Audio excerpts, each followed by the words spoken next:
मेरे सभी सुनने वालों को मेरा प्यार भरा नमस्ते। उम्मीद करता हूँ आप लोग सब बहुत अच्छे होंगे। हम सभी ने पिछले कई दिनों से बार बार एक टर्म को सुना है, मून लाइटिंग। आज इस वीडियो में हम लोग यही चर्चा करेंगे कि ये मून लाइटिंग होता क्या है, इसका मतलब क्या है, क्या ये लीगल है, इलीगल है, एथिकल है, अनएथिकल है। हम लोग साथ में ये देखेंगे कि इसका फ्यूचर क्या है, क्या फ्यूचर में मून लाइटिंग ही होने वाला है क्या, और इसके साथ साथ में ये भी डिस्कस करेंगे कि मून लाइटिंग पे जो आप पैसा कमा रहे हैं उस पैसे को टैक्स पॉइंट ऑफ व्यू से डिस्कस करके देखेंगे कि कौन से हेड में टैक्सेबल होना चाहिए, किस प्रकार से इसकी टैक्सेबिलिटी आती है, क्या इसके ऊपर टैक्स रेट्स होते हैं, उनका भी हम लोग आज इस वीडियो में चर्चा करने वाले हैं। दोस्तों, हम लोग सबसे पहले मून लाइटिंग का मीनिंग समझने की कोशिश करते हैं। मून लाइटिंग का मीनिंग क्या है, ये टर्म मून लाइटिंग आया कहाँ से, ये सीखने की कोशिश करते हैं। देखिए, अक्सर हम लोगों ने देखा है कि अक्रॉस द वर्ल्ड और साथ में इंडिया में भी जो नॉर्मल वर्किंग आवर्स होते हैं वो वर्किंग आवर्स रहते हैं सुबह 9 बजे से शाम 5 बजे तक, या फिर सुबह 10 बजे से लेकर शाम के 6 बजे तक। और अक्सर ये देखा गया है कि बहुत सारे ऐसे एम्प्लॉयज़, बहुत सारे ऐसे लोग जो काफ़ी एफिशिएंट हैं, बड़े काफ़ी एनर्जेटिक हैं, या कईयों को ऐसा भी रहता है कि फाइनेंसिस की ज़रूरत होती है, पैसे की ज़रूरत होती है, या कईयों में वैसे ही सीखने का जज्बा होता है, कई लोगों के अंदर अपने पैशन को फॉलो करने का जज्बा होता है। वो लोग अपने नॉर्मल वर्किंग आवर्स कंप्लीट होने के बाद, दैट मीन्स शाम को 5 बजे के बाद या शाम को 6 बजे के बाद, वो कुछ एक्स्ट्रा और एम्प्लॉयमेंट ढूंढ लेते हैं। अब शाम 5 बजे के बाद, 6 बजे के बाद शाम का टाइम आ जाता है, उस समय चंदा मामा सामने दिखाई देते हैं। तो शाम के वक्त जिस समय चंदा मामा दिखाई देते हैं, दैट इज मून दिखाई देता है। तो मून से यहाँ पे टर्म बन के आया मून लाइटिंग, कि शाम को चंदा मामा की रोशनी में काम करना, that is what we call moon lighting. तो यहाँ से हमें यह समझ आया कि मून लाइटिंग का मतलब है कि आप अपने नॉर्मल वर्किंग आवर्स में काम कर रहे हैं, वो तो कर ही रहे हैं, उसके बाद आप एक्स्ट्रा एम्प्लॉयमेंट और ले रहे हैं।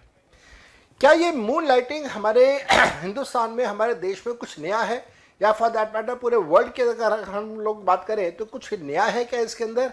मेरा आंसर है बिग नो।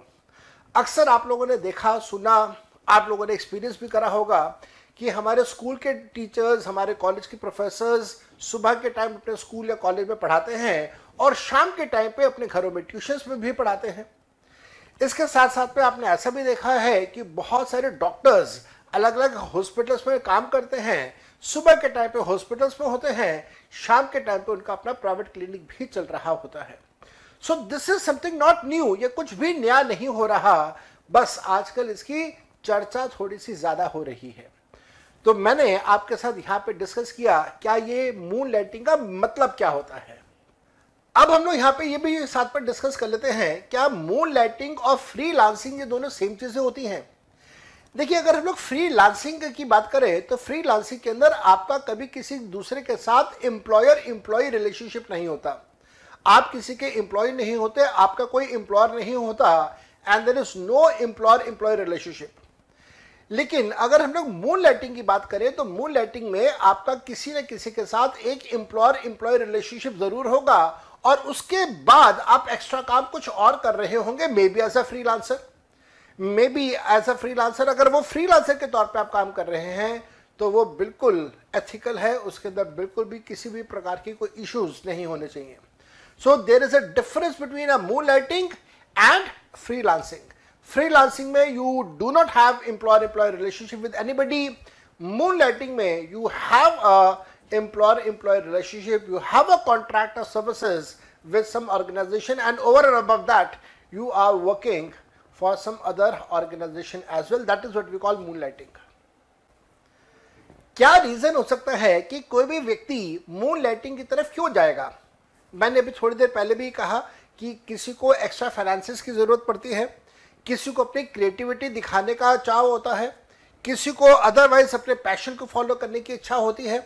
तो ये एक बहुत बड़े कारण है। इसके साथ साथ में हम सबको याद है मार्च 2020 का टाइम पीरियड, जिस समय पैंडेमिक हुआ और अक्रॉस द ग्लोब लॉकडाउन की पोजीशन आई, हमारे देश में भी लॉकडाउन की पोजीशन आई, तो लोगों ने WFH स्टार्ट कर दिया, that is work from home start कर दिया। जब आप वर्क फ्रॉम होम कर रहे हैं तो आपका ट्रैवल टाइम बहुत ज़्यादा बच जाता है। जब आपका ट्रैवल टाइम बच रहा है तो बहुत सारे लोगों ने अपने उस ट्रैवल टाइम को मोनेटाइज करने का प्लान किया, और मोनेटाइज भी किया, करा कैसे करा कि कुछ एक दूसरा जॉब कर लिया। जब आप कोई दूसरा जॉब कर लेते हैं तो वहां पे आप अपने टाइम को मोनेटाइज कर पा रहे हैं। किसी दूसरे जॉब को पकड़ने की जरूरत क्या पड़ी? लार्जली, मेनली एंड लार्जली वो तब होता है जब आपका फर्स्ट जॉब से you feel that you are underpaid. अगर आपको फर्स्ट जॉब से ही बहुत अच्छा रेम्युनरेशन आ रहा हो तो आपको सेकंड जॉब की बहुत ज्यादा जरूरत ही नहीं होती है। So these are the factors which are resulting to moonlighting. क्या ये मूनलाइटिंग लीगल है या इलीगल है, उसके ऊपर भी जरा फोकस करते हैं। दोस्तों, लीगल या इलीगल के लिए हमारे देश में कोई स्पेसिफिक कानून नहीं है। एक कानून है जिसका नाम है फैक्ट्रीज एक्ट 1948। फैक्ट्रीज एक्ट 1948 जो कानून है, ये कानून प्राइमरली उन लोगों के लिए है जो फैक्ट्रीज में एज ए लेबर काम करते हैं। और फैक्ट्रीज एक्ट 1948 में तो साफ साफ कहा गया है कि ड्यूल एम्प्लॉयमेंट्स अलाउ नहीं करेंगे। लेकिन बाकी उन सब लोगों के लिए क्या जो कि फैक्ट्रीज में काम नहीं करते? बाकी उन सब लोगों के लिए क्या जो कि किसी प्राइवेट सेक्टर में जॉब करते हैं, सर्विस सेक्टर में जॉब करते हैं, उनके लिए क्या? उनके लिए हमारे देश में कोई कानून नहीं है, देयर इज नो लॉ। तो फिर गवर्नेंस कैसे होती है? गवर्नेंस कैसे होगी वो डिपेंड करेगा एम्प्लॉयर और एम्प्लॉय के ऊपर। जो काम दे रहा है, जो काम ले रहा है, उनका कॉन्ट्रैक्ट किस नेचर का है उसके ऊपर डिपेंड करेगा। हम सबको ये बात बहुत अच्छे से पता है कि जहां जहां पे कॉन्ट्रैक्ट ऑफ सर्विसेज होगा वहां वहां पे एम्प्लॉयर एम्प्लॉय रिलेशनशिप होता है, और जहां पे कॉन्ट्रैक्ट फॉर सर्विसेज होगा वहां पे एम्प्लॉयर एम्प्लॉय रिलेशनशिप नहीं होता। तो कॉन्ट्रैक्ट से ही हमें पता चल जाएगा। उसके साथ साथ में अगर एम्प्लॉयर एम्प्लॉय रिलेशनशिप है तो वहां पे एक्सक्लूसिविटी की भी बात आ जाती है। अगर मैं आपको एक सिंपल सा उदाहरण दूं, हमारा अनअकैडमी के साथ एज ए फैकल्टी मेंबर हम लोगों का अनअकैडमी के साथ कोई कॉन्ट्रैक्ट ऑफ सर्विसेज नहीं है। दैट मीन्स अनअकैडमी हमारा एम्प्लॉयर नहीं है, हम एम्प्लॉय नहीं है, लेकिन उसके बावजूद हमारा एक्सक्लूसिविटी कॉन्ट्रैक्ट है। That means we can work only for Unacademy and we can not work for any other competitor और any other brand for that matter. तो हमारे तो कॉन्ट्रैक्ट ही उस हिसाब से डिजाइन हुआ। जब कॉन्ट्रैक्ट फॉर सर्विसेज डिजाइन हुआ तो उसके अंदर एक क्लॉज था अनअकैडमी की तरफ से। तो क्या कोई व्यक्ति मूनलाइटिंग कर पाएगा या नहीं कर पाएगा वो लार्जली डिपेंड करेगा कॉन्ट्रैक्ट के ऊपर कि कॉन्ट्रैक्ट ऑफ सर्विसेज है या कॉन्ट्रैक्ट फॉर सर्विसेज है। अगर कॉन्ट्रैक्ट ऑफ सर्विसेज है या for that matter contract for services है तो उसके अंदर क्या एक्सक्लूसिविटी कॉन्ट्रैक्ट है या नहीं है, और अगर नहीं है तो क्या स्पेसिफिकली अलाउड है कि आप किसी और के लिए काम कर सकते हैं। मैं आपको इसमें एग्जांपल देता हूं बहुत अच्छा। अभी रिसेंटली स्विगी ने अलाउ किया है ड्यूल एम्प्लॉयमेंट, लेकिन वहां पे थोड़े से उन्होंने रिस्ट्रिक्शंस लगाए हैं। उदाहरण के तौर पे मान लीजिए एक व्यक्ति किसी स्विगी के लिए ही मान लीजिए किसी एक पर्टिकुलर एरिया का सेल्स मैनेजर के तौर पे काम कर रहा है, तो ऐसा नहीं होना चाहिए कि वही व्यक्ति जोमेटो के लिए भी सेल्स मैनेजर का काम कर रहा हो। हाँ, ये हो सकता है कि शायद वो जोमेटो के लिए डिलीवरी बॉय का काम कर रहा हो, ये हो सकता है, फॉर मैं सिर्फ उदाहरण दे रहा हूं। या फिर वो अदरवाइज कहीं और पे कोई एम्प्लॉयमेंट ले सकता है, किसी और कंपनी के अंदर सेल्स मैनेजर का काम कर सकता है, कंपटीटर को ना करके किसी और कंपनी में काम कर ले, मे बी बाटा के स्टोर पे कर ले, कंपटीशन नहीं है स्विगी के साथ। तो इस प्रकार के जो लिबर्टीज हैं वो लिबर्टीज आजकल बहुत सारी ऑर्गेनाइजेशंस, बहुत सारी कंपनीज अपने एम्प्लॉयज को दे रही हैं। ये जो मूनलाइटिंग का सारा डिबेट है, इस डिबेट के फेवर में क्या क्या कंसेप्ट्स हैं, क्या क्या पॉइंट्स हैं, इसके अगेंस्ट क्या क्या पॉइंट्स हैं जो आमतौर पे हम लोग आपस में चर्चा करते हैं तो वहाँ पे हम लोग यूज़ करते हैं। तो अगर हम लोग यहाँ पे अगेंस्ट के पॉइंट ऑफ व्यू से बात करें तो एक तो आता है कॉन्फ्लिक्ट ऑफ इंटरेस्ट।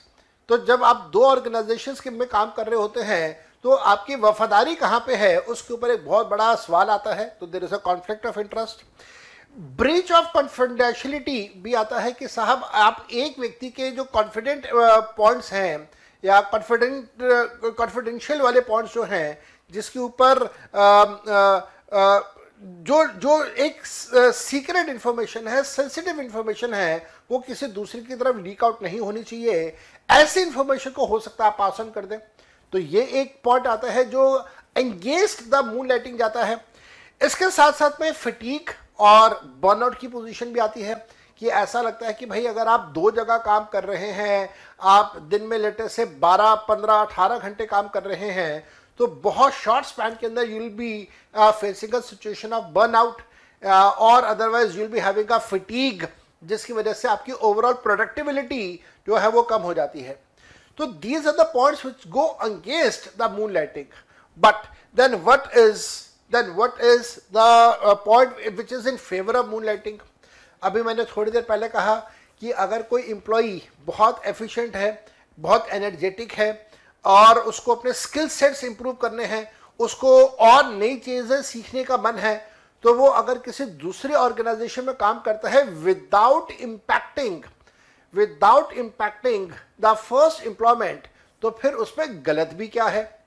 साथ साथ में फर्स्ट एम्प्लॉयर जितने वर्किंग आवर्स के लिए पैसा दे रहा है वो तो ऑलरेडी हम लोगों ने कंप्लीट कर लिए, और उसके बाद ही हम किसी दूसरे के पास जा रहे हैं काम के लिए, तो इसमें कुछ गलत भी नहीं होना चाहिए। These are the points which go in favour of moon lighting.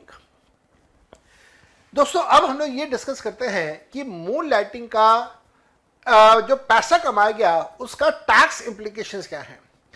देखिए, अगर हम लोग टैक्स इंप्लीकेशंस के पॉइंट ऑफ व्यू से बात करें तो हमें ये देखना होगा कि फर्स्ट एम्प्लॉयर से तो आपका कॉन्ट्रैक्ट ऑफ सर्विसेज है, एम्प्लॉयर एम्प्लॉय रिलेशनशिप है, वहां से जो पैसा आपको मिल रहा है वो तो डेफिनेटली सैलरी के हेड में टैक्सेबल होगा।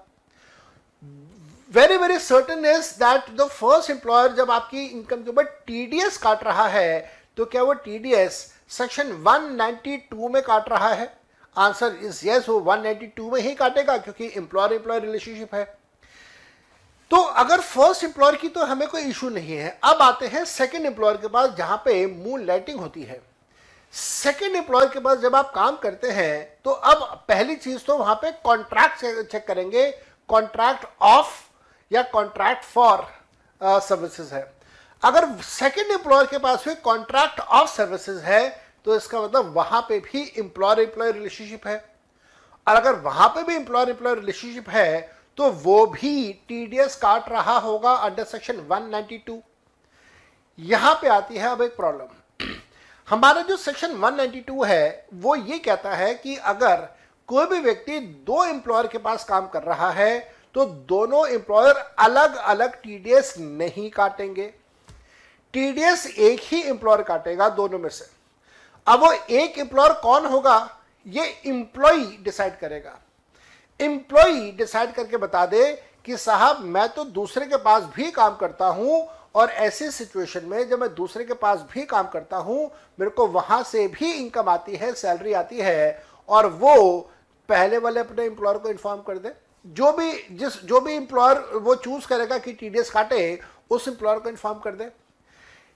जो एम्प्लॉयर एम्प्लॉय ने चूज करा वो एम्प्लॉयर अब दोनों एम्प्लॉयर की सैलरी को ऐड करके सिर्फ एक बार स्टैंडर्ड डिडक्शन 50,000 का देके दोनों को सैलरी ऐड कर दो, एक बार 50,000 का डिडक्शन मिलेगा। ऐसा नहीं होगा कि फर्स्ट एम्प्लॉयर का 50,000 का स्टैंडर्ड डिडक्शन, सेकंड एम्प्लॉयर का 50,000 का स्टैंडर्ड डिडक्शन नहीं होगा। स्टैंडर्ड डिडक्शन एक बार होगा, उसके बाद वो एम्प्लॉयर दोनों एम्प्लॉयर्स की सैलरी को ऐड करके सारे डिडक्शन लेस करके 80C से 80U के डिडक्शंस को लेस करने के बाद बाकी जो बचेगा टैक्सेबल इनकम, उस टैक्सेबल इनकम के ऊपर वो टीडीएस काटेगा सेक्शन 192 में। तो ये टैक्स पॉइंट ऑफ व्यू से ये तब होगा जब सेकंड एम्प्लॉयर के साथ भी एम्प्लॉयर एम्प्लॉय रिलेशनशिप है और सेकंड एम्प्लॉयर के साथ भी कॉन्ट्रैक्ट ऑफ सर्विसेज है और टीडीएस 192 में काटा जा रहा है। लेकिन मान लीजिए जो सेकंड एम्प्लॉयर है उसके साथ एम्प्लॉयर एम्प्लॉय रिलेशनशिप नहीं है, उसके साथ कॉन्ट्रैक्ट ऑफ सर्विसेज नहीं है, उसके साथ कॉन्ट्रैक्ट फॉर सर्विसेज का कंसेप्ट चल रहा है। तो ऐसे केस में वो जब पैसा दे रहा होगा सेकंड एम्प्लॉयर तो वो सेक्शन 192 में टीडीएस नहीं काटेगा, वो टीडीएस काटेगा फिर सेक्शन 194J में या किसी और सेक्शन में, मे बी 194C में या 194J में, लार्जली 194J में।